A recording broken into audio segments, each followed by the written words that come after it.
Today we are here to discuss this some paradoxes in diabetes mellitus. So, what do we mean by paradoxes, and what are these paradoxes in diabetes? I will just take you through some of these paradoxes in the coming slides. As we know, a paradox is something which is different from controversy. A controversy is something where there can be two sides, and a person can decide whether I want to go with the right or whether I want to go with the left. But a paradox is something which is totally different, in which you don't have a choice. You need to believe, you have to follow one thing, but you may not be believing in that. So that is a paradox. You may not believe in that, but you need to follow because the guidelines say so, or because this is something which has been established by various papers. So one of the most important paradox is that despite doing everything, every day we are talking about diabetes, so many conferences, so many seminars, and this is what our late Dr. Shaukat Sadikot used to say, that why the incidence of diabetes is increasing day by day. So every day we see, this is just recent from the IDF Atlas, and Dr. Bansi talked about this in his presidential address. And what we found is that despite doing everything, the number which is projected is 537 million people are living with diabetes, and this number is going to rise very fast. And 2045, we are going to have almost more than 20% of the world population having diabetes. And this is diabetes paradox. We don't know whether it is a disease of civilization or whether it is the misfortune due to discomfort. But the studies have shown that there is an alarming rise despite doing each and everything for the diabetes education, advocacy, prevention, therapeutics. So we will have a look.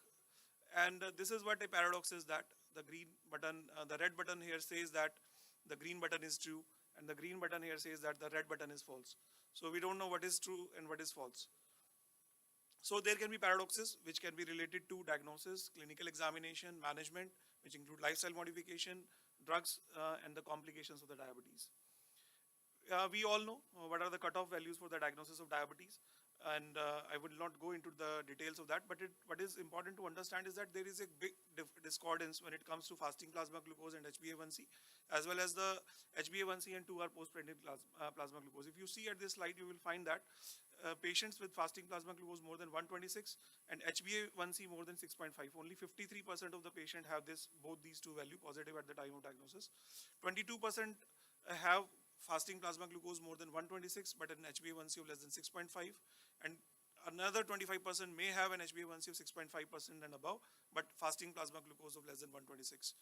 Similar discordance can be seen in postprandial glucose levels as well as HbA1c. So what does it means? That it creates a confusion, it creates a diagnostic dilemma, and we need to do a battery of tests to clear that confusion, but still you find all these kind of paradoxes in your clinical practice.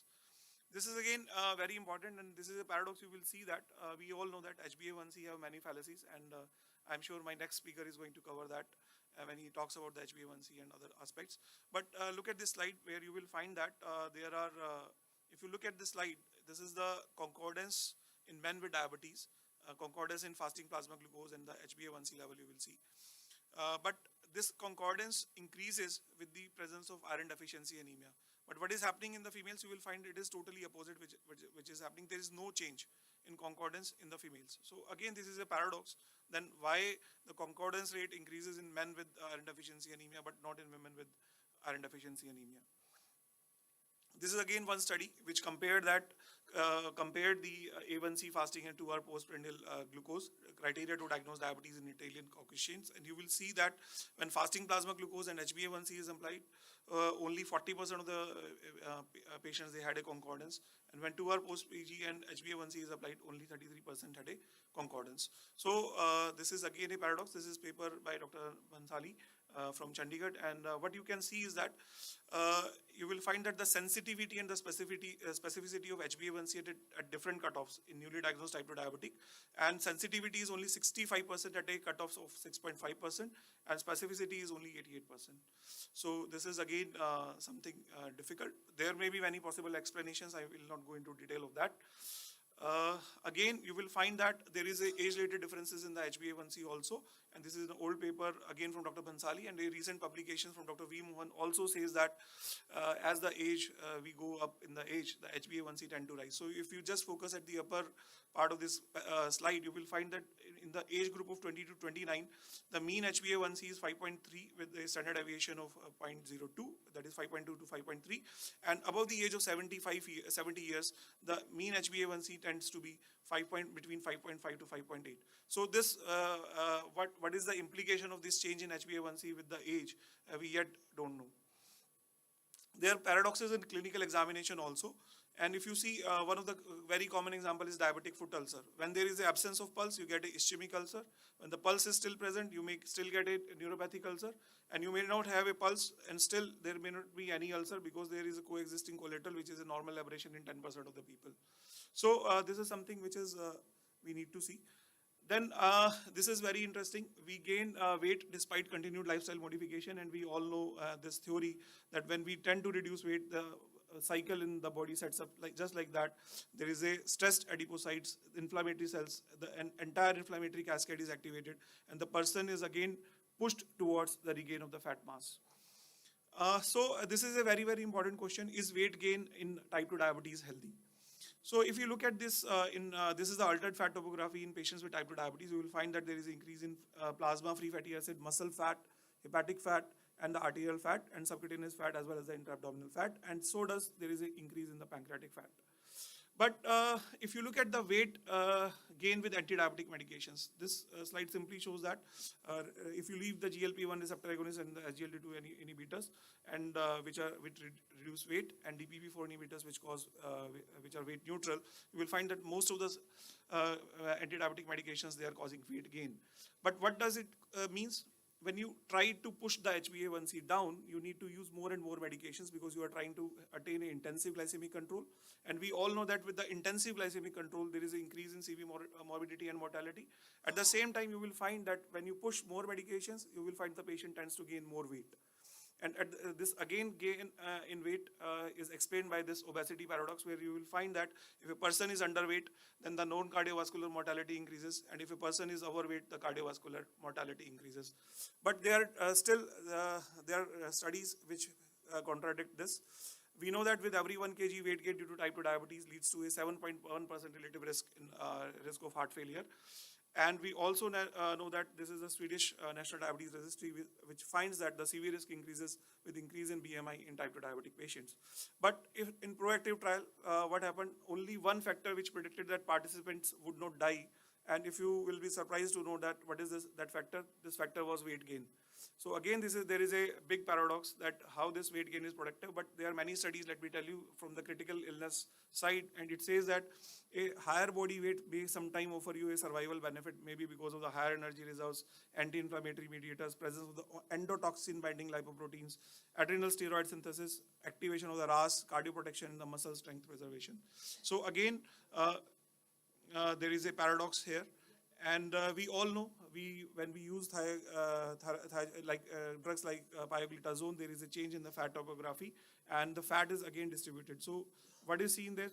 We gain weight with pioglitazone, but this weight gain seems to be healthy because there is change in the topography of the fat. We get more subcutaneous fat, and the visceral fat is reduced whenever thiazolidinediones are used. We all know that this has been tuned into our mind that newer drugs like SGLT2 inhibitors and GLP-1 agonists, they are vasculoprotective anti-diabetic drugs, but are they always cardioprotective? If you simply look SGLT2 inhibitor and CV outcome, you will find there is a 14% reduction in primary endpoint, 3P MACE. If you look at this slide, you will find 3% reduction in heart failure due to hospitalization with canagliflozin. But if you look at the outcome with the GLP-1 receptor agonist, especially in the liraglutide or the LEADER trial, you will find that there is only 13% risk reduction versus placebo, and the risk reduction in the heart failure is very less when it is compared to SGLT2 inhibitors. It is again very interesting that pioglitazone also reduces cardiovascular events, and it has been seen in proactive study. There is a decrease in time to death, MI or stroke, and cardiovascular outcome from pioglitazone meta-analysis on clinical trials confirms that. And you will see that there is a 47% decrease in occurrence of the stroke, and this was the finding of the proactive. And this is because of the reduction in the atheroma volume. But what is happening is despite there is a reduction in atheroma volume, there is a reduction in the stroke, but the incidence because of the heart failure there is this increase with pioglitazone. So we don't know, at one end it is protective, at the other end it is causing more incidences of the heart failure. If you look at the comparison of the CV benefits, CV death is reduced both with pioglitazone, SGLT2 inhibitor, GLP-1. MI again reduced by all three, but stroke is not reduced by the SGLT2 inhibitors, and the hospitalization due to heart failure, you will find that it goes up with pioglitazone. So all these are paradoxes which are related to the treatment. And we also know that there are complications which are worsened by intensive treatment. Again, this is a paradox. We say better control of diabetes is going to improve your quality of life. It is going to improve the complications, but sometimes intensive treatment can also increase that. And this is a striking paradox, which is very, very common in our clinical practice. Older patients, they are likely to have a better HbA1c, they are likely to be more intensive treatment, and we know that this exposes them to higher risk of hypoglycemia, and this can further complicate the things. However, the younger people, the healthier people who can benefit more with the aggressive treatment, they are the one who had the worst glycemic control. So this is one of the paper from the lead author, Rosalina McCoy, from the Mayo Clinic. I had the chance of working with her when I was the communication director for the ADA.